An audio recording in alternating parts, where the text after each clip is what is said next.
Evening guys, welcome to study with Sunita channel में। एक बार फिर से स्वागत है स्टडी विद सुनीता चैनल में। गाइस, आज का जो टॉपिक है यूपी टेट, सी टेट और ये सुपर टेट की जो क्लास है, इसमें मैं संधि पढ़ाने जा रही हूँ। ठीक है, मैं प्रीवियस वीडियो में भी आपको संधि पढ़ा चुकी हूँ, जिसमें मैंने दीर्घ संधि के बारे में बहुत डिटेल से पढ़ाया था और विच्छेद भी करके सिखाया था।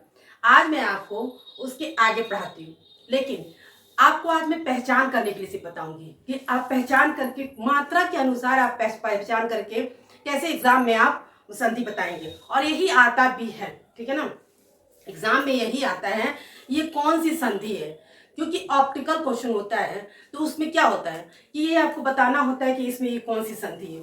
तो आप मात्रा के अनुसार पहचान करके आप ये बताएंगे इसमें कौन सी संधि है। ठीक है, और मैं उसी तरह से आज बताऊंगी, क्योंकि डिटेल में मैं आपको प्रीवियस वीडियो में आपको विच्छेद, परिभाषा सब कुछ मैं बता चुकी हूँ। ठीक है, तो चलिए स्टार्ट करते हैं।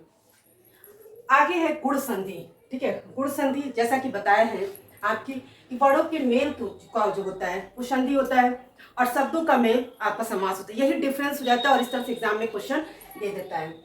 यहाँ पे देखिए गुण संधि, दीर्घ संधि के बारे में हम लोग पढ़ चुके हैं। तो आपको पता है किसी भी शब्द के जो बीच का ही होता है उसी की हम संधि होती है। ठीक है ना, जैसे देखिए गुण संधि, जब किसी शब्द के बीच में, ठीक है, यानी कि अभी मैंने बताया जब किसी शब्द के बीच में क्या आएगा, छोटी ए और ओ, ठीक है, री और मात्रा आए तो वहां गुण संधि होगा। केवल आपको मात्रा से ही बता देना है कि ये कौन सी संधि है, ऐसा मैं बताने जा रही हूँ आपको। ठीक है, केवल आप मात्रा से पहचान जाएंगे और फटाक से आप निशान लगा दीजिएगा और आपका ये आंसर सही हो जाएगा। जैसे देखिए ये मात्रा है, ठीक है ना, ये कौन सी होगी, एक, ठीक है, और सॉरी ये जो होगी ओ की होगी, यानी कि आपकी ये मात्रा होगी, ये आपकी मात्रा होगी। ठीक है ना, ये आपकी मात्रा, ये होगी ओ। ठीक है, री और ये री की है और अर्थ जो आपके ऊपर लगता है ये हो गई मात्रा। ये आपको क्लियर हो गया। अब इसके आगे है ये ए। ठीक है ना, जब आपका ए इस तरह दिया रहेगा तो उस पर जो एक ऐसे मात्रा लगती है हो जाएगा एक में। सीधा साधा आप ये समझ जाइएगा कि जब बीच में डंडी के ऊपर जब एक मात्रा दी रहेगी तो वो आपका गुण संधि होगा। ठीक है, एक बार मैं फिर से रिपीट करती हूँ, जब कोई शब्द दिया होगा उस शब्द के बीच में, ठीक है ना, ऊपर में एक मात्रा दी रहेगी, आप ये समझ जाइएगा आंख बंद करके वो गुण संधि होगा। क्योंकि मैं आपको मात्रा के अकॉर्डिंग समझा रही हूँ कि आपको पहचानना है, तो आप इसी तरह समझ जाइएगा। ठीक है ना, जैसे एग्जाम्पल में देखिए सुरधन इंद्र लिखा है, सुरेंद्र, यानी कि आपका बीच में र के ऊपर कौन सी एक मात्रा दी है, एक मात्रा दी, ये मात्रा कौन सी, ए की मात्रा है, तो ये क्या हो जाएगा, गुण संधि। फिर ना गणधन ईस, यानी कि गणेश में एक मात्रा दी है, ए की मात्रा, ये भी गुण संधि हो जाएगा। ठीक है ना, सूर्य धन उदय, ठीक है, अब आपका क्या है, ये सूर्योदय, इसमें आपका ये एक मात्रा भी दी है और अर की मात्रा भी दी है, तो आपका क्या हो जाएगा, गुण संधि। ब्रह्म ऋषि, देखिए इस क्वेश्चन में ब्रह्म ऋषि, महर्षि, इस तरह का ये शब्द तो आता ही आता है एग्जाम में और कंफ्यूज जाते हैं बच्चे। देखिए क्या इसमें सोचते ऋषि, देखिए ऋषि री दिया भी है और चूंकि री आपके विच्छेद में और इसका जो शब्द बनेगा और इसी को अर की मात्रा कहते हैं ना, तो ये हो जाएगा आपका गुण संधि में। जैसा कि आपको परिभाषा में बताया गया कि री यानी कि अर, ठीक है, मात्रा आए तो वहां गुण संधि होगा। बस आपको आंख बंद करके ये देखिएगा किसी भी शब्द में बीच में उसके ऊपर एक मात्रा दी रहेगी तो आपका वो गुण संधि होगा, या आपकी अर की मात्रा दी रहेगी तो भी आपका गुण संधि होगा। ठीक है, अब आपको ये समझना है विच्छेद के लिए, ये तो आप मात्रा से समझ गए बहुत अच्छे से। अब ये समझिए, देखिए अब यहाँ पे देखिए र, आपका जानते हैं इसमें कौन, हमेशा शब्दों का ये प्रथम, ठीक है, और अंतिम लिया जाता है, तभी तो आप संधि उसकी निकाल। तो यहाँ पे देखिए अ है और यहाँ पे ई है, ठीक है, तो अ और ई का जो मिल के क्या होगा, ए होगा। ठीक है, तो ये ए होगा, इसकी मात्रा क्या होती है, ये होती है। तो ये आपको याद करना पड़ेगा किसी भी संधि के लिए। एक बार अगर आपने ये याद कर लिया तो आपको ये तो मैं बहुत आसानी से पहचान जाएंगे मात्रा के अनुसार। विच्छेद करने के लिए ये ट्रिक आपको याद करनी होगी और एक बार आपने दिमाग में बैठा लिया तो कभी भी आप संधि नहीं भूल सकते। इसको हमेशा ये तो आपको बहुत आसान ट्रिक है कि एक मात्रा है, दो मात्रा है, पहचान जाइए इस तरह से, वो तो अच्छी बात है। लेकिन आपको ये ट्रिक याद करने से आपको क्या है, विच्छेद के लिए आराम हो जाएगा और विच्छेद करने में। जैसे देखिए, अ और ई मिलके ए होगा, फिर अ और बड़े ई मिलके भी ए होगा, ठीक है ना। आ और ई मिलके भी ए होगा, और आ और बड़े ई मिलके भी ए होगा, और अ और उ मिलके भी ओ होगा, आ और बड़ा उ मिलके भी अ होगा। और देखिए यहाँ मैंने जगह ना होने के कारण अ, ठीक है, अ और री मिलके भी अर होगा, आ और री मिलके भी अर होगा। जैसे देखिए, एक बार मैं आपको यहाँ पर डिटेल समझा दूंगी तो आप विच्छेद भी कर लेंगे और आपको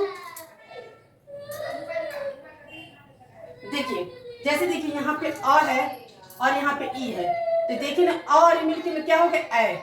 यही मात्रा आपकी यहाँ पे लगी हुई है, ठीक है। फिर उसी तरह से ग गढ़ धन ईस है, ठीक है। तो जो गढ़ धन ईस है आपका, तो यहाँ है यहाँ पे अ और बड़े ई, ठीक है ना। देखिए यहाँ पे इसीलिए मैंने ट्रिक लिख दिया ताकि आप ये भी पहचान जाएंगे कि कैसे क्या मिलकर बना। अब आप सोचेंगे एक मात्रा है तो आपको ट्रिक लगा, लेकिन आपको ये जानना जरूरी है कि एक मात्रा लगने से कैसे बना है, ठीक है। अ और बड़ी ई मिलके भी ए की मात्रा होगी, ठीक है ना। आ और ई भी मिलके ए की मात्रा होगी, ठीक है। आ ई बड़ी ई मिलके भी ए होगा, अ और उ मिलके भी ओ होगा, अ बड़ा उ मिलके भी अ होगा, ठीक है। और यहाँ मैंने तीनों एक साथ इसलिए लिख दिया है कि अ और री मिलके भी अर होता है और आ और री मिलके भी अर होता है। तो ये आपको समझ में आ गया होगा गुण संधि क्या होता है, ठीक है। चलिए आगे, वृद्धि संधि। वृद्धि संधि में जस्ट उल्टा, ठीक है। वृद्धि का मतलब ही क्या होता है, अधिक, बड़ा, यानी कि इसमें एक मात्रा होगी, इसमें दो मात्रा होगी, ठीक है। जैसे देखिए, जब किसी शब्द के बीच में बड़ी, ठीक है ना, यानी कि उसमें आपको जैसे इसमें पहले पढ़ा, बीच में लाइन के ऊपर एक मात्रा होगी, इसमें समझ लीजिएगा बीच में लाइन के ऊपर जब दो मात्रा होगी तो वहां पे क्या होगी, वृद्धि संधि। यानी कि ये यहाँ पे ऐसे करके जब होगा तो ये आपकी क्या हो जाएगी, वृद्धि संधि। जैसे देखिए, महाधन ऐश्वर्य क्या होगा, महेश्वर्य। तो महेश्वर्य में देखिए दो मात्रा है, ये आपका होगा वृद्धि संधि। दंत धन ओष्ठ, ये भी होगा दंतोष्ठ, ये भी हो गया आपका वृद्धि संधि। क्लियर।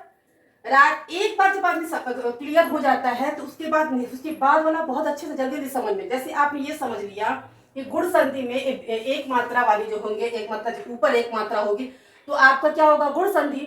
उसी तरह से नीचे भी आप समझेंगे वृद्धि संधि में कि दो मात्रा वाले आपकी वृद्धि संधि में। राजेश्वर ये हो गया वृद्धि संधि। महाओज महोज ये भी हो गया। अब इसका ट्रिक देखिए, और ए, ठीक है ना, क्या होगा, ए। अब ये जो ए की मात्रा क्या होती है, ये होती है ना, ठीक है। उसके बाद अ धन ए, ये क्या होगा, इसमें भी होगा आपकी ए की मात्रा, ठीक है। क्योंकि जब ये मात्रा होती है तो एक मात्रा होगी, याद रखिएगा, क्योंकि थोड़ा कंफ्यूज जाता है। और जब ये मात्रा होगी तो दो मात्रा होगी। आ धन ए होगा, आ धन ए तो भी यही होगा। मतलब कहने का अ और आ से कोई कहीं से भी मिलके ए मिलेगा तो भी ए होगा, ए मिलेगा यानी कि ए और ए भी मिलेगा तो भी ए होगा। कहीं से भी जो भी मात्रा बनेगी सब अ ही बनेगी। अब यहाँ से देखिए, आ से अ भी मिलेगा तो भी अ ही होगा। तो यहाँ भी देखिए, आ से ओ मिलेगा तो अ होगा। ये बात अगर आपने इसको याद कर लिया कि तो समझ लीजिए आपके किस चीज के लिए आराम अच्छा हो जाएगा, आपको विच्छेद करने में बहुत आराम हो जाएगा, ठीक है ना।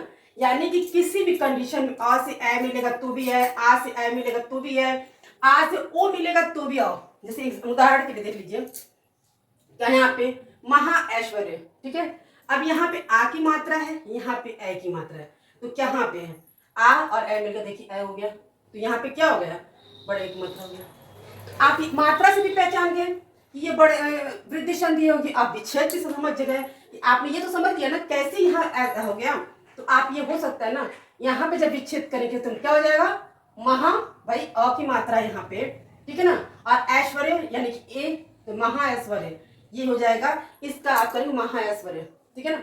जबकि प्रीवियस वीडियो में मैंने आपको विच्छेद करके सिखाया है, ठीक है।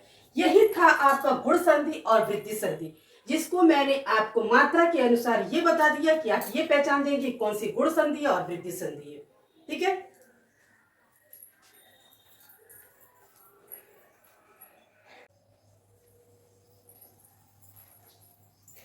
चलिए गाइस, गुण संधि और वृद्धि संधि तो पढ़ चुके हैं। अब हम पढ़ते हैं आगे यड़ संधि और अयादि संधि।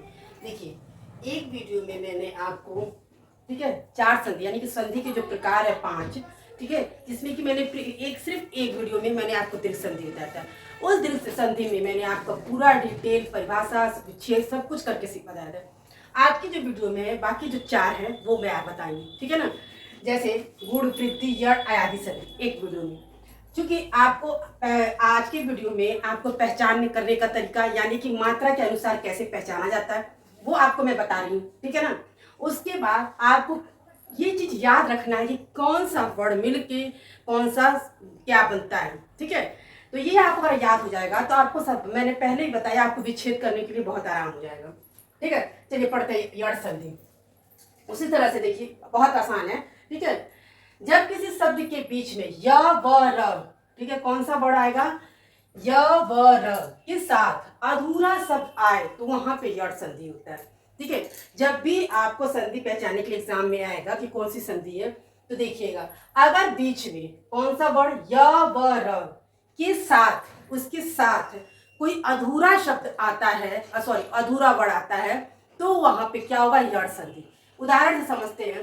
देखिए जैसे देखिए य आया, ठीक है ना, इस य के साथ ये अधूरा वर्ड त है तो आप सीधा सीधा समझ जाइएगा कि ये यड़ संधि है, क्योंकि ये विच्छेद करके नहीं देगा, ठीक है ना। विच्छेद तो करके आपको समझाया जा रहा है, अगर विच्छेद करके देता तो आप विच्छेद करके भी जानते हैं, आप कर सकते हैं, लेकिन शब्दों में आपको कैसे पहचानना है ये देखिए।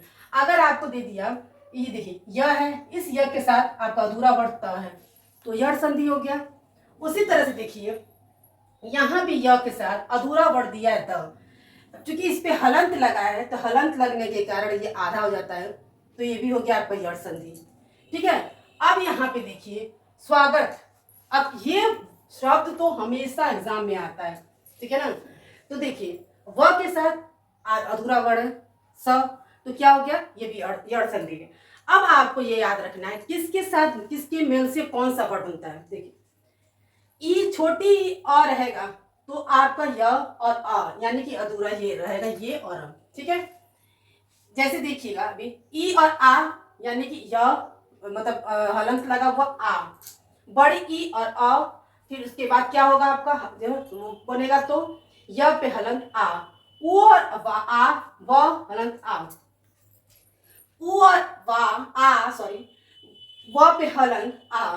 इसी प्रकार से बड़ा उ का मेल अन्य स्वर के साथ होने पर भी बड़ा उ का व होता है, यानी कि इसके अलावा जब भी बड़ा होगा और उसके साथ कोई भी स्वर मिलेगा तो उसका व हो जाता है हलंत पे। जैसे देखिए अब यहाँ पे एग्जांपल में देख लीजिए, यहाँ पे दिया है क्या, छोटी ई। अब छोटी ई के साथ अ देखिए मिला है आ, यहाँ ये पे दिया गया छोटी ई के साथ आ मिला तो क्या हो जाएगा, य धन सॉरी य हलंत आ, तो ये हो गया ना। देखिए यह पे क्या आ मिला, आधा आधा त मिला, तो ठीक है। इसी तरह से आपको दिया है कि ये आपको ट्रिक याद कर लीजिएगा तो विच्छेद के लिए तो आराम हो जाएगा और आपको विच्छेद आता है, जबकि मैंने प्रीवियस वीडियो में भी बताया आपको। लेकिन आपको सिर्फ इस ट्रिक के अनुसार ट्रिक आप खुद भी निकाल लेंगे, ठीक है ना।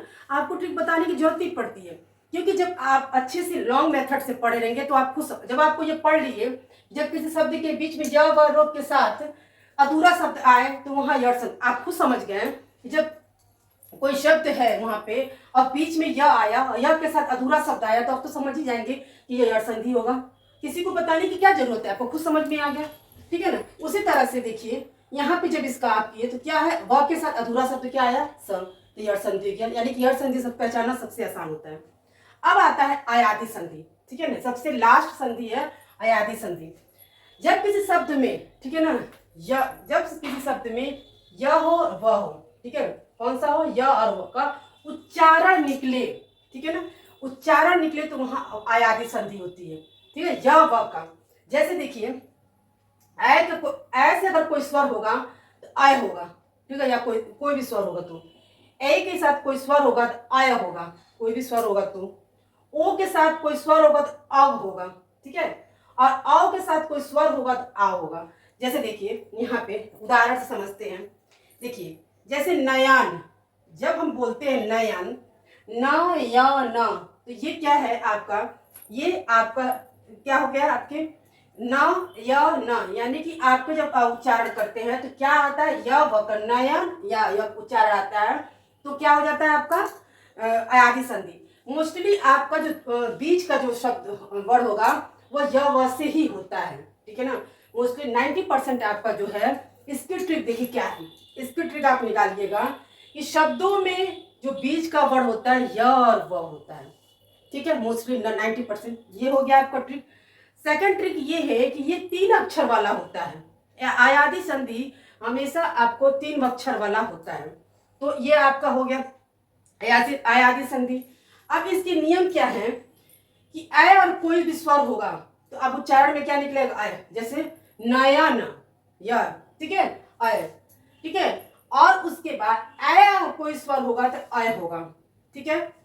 ओ और कोई स्वर होगा तो अ होगा, ठीक है। जैसे देखिए यहाँ पे, यहाँ पवन, ठीक है ना, पवन, यहाँ पे वो, ये देखिए ये ट्रिक आपको सिर्फ याद करने के लिए किस लिए है, ये ट्रिक आपको विच्छेद करने के लिए है। जो भी आपको ये बताएगा एक बार आप अच्छे से पढ़ लेंगे विच्छेद, आपको अगर जरूरत होगी तो मैं केवल एक सेपरेट वीडियो विच्छेद का तरीका बता दूंगी आपको, ठीक है ना। लेकिन अभी आपको सिर्फ ये समझना है कि हमको मात्रा के अनुसार हम कैसे पहचान सकते कि कौन सी संधि है, ठीक है। जैसे यहाँ पे आपने पहचान लिया यड़ संधि कौन सी है, तो य व र के साथ जो अधूरा वर्ण होगा वहां यड़ संधि होगी, आंख बंद करके लगा दीजिएगा। अयादी संधि में भी क्या होगी कि य और व, मोस्टली आपको जो बीच का अक्षर य व आता है वहां होगा अयादी संधि, और 3 अक्षर वाला होता है तो अयादी संधि होती। यही गाइस था आपका संधि का चैप्टर, जो आपको एग्जाम में आता है क्वेश्चन शब्द या, ठीक है, उसमें आपको ये पूछता है ये कौन सी संधि है, तो आपको सिर्फ यही पूछता है कौन सी संधि है, तो आपको मात्रा के अनुसार मैंने बता दिया, आप पहचान सकते हैं। लेकिन ये आपको जो ट्रिक बताया गया सिर्फ याद करने करके विच्छेद करने के लिए, ठीक है। आपको एक बार अगर आपने पढ़ लिया तो फिर आपको कभी भूलेगा नहीं, ठीक है। ये अच्छे से आप पढ़िए, वीडियो को पूरा देखिए और समझिए। मिलते हैं नेक्स्ट वीडियो में।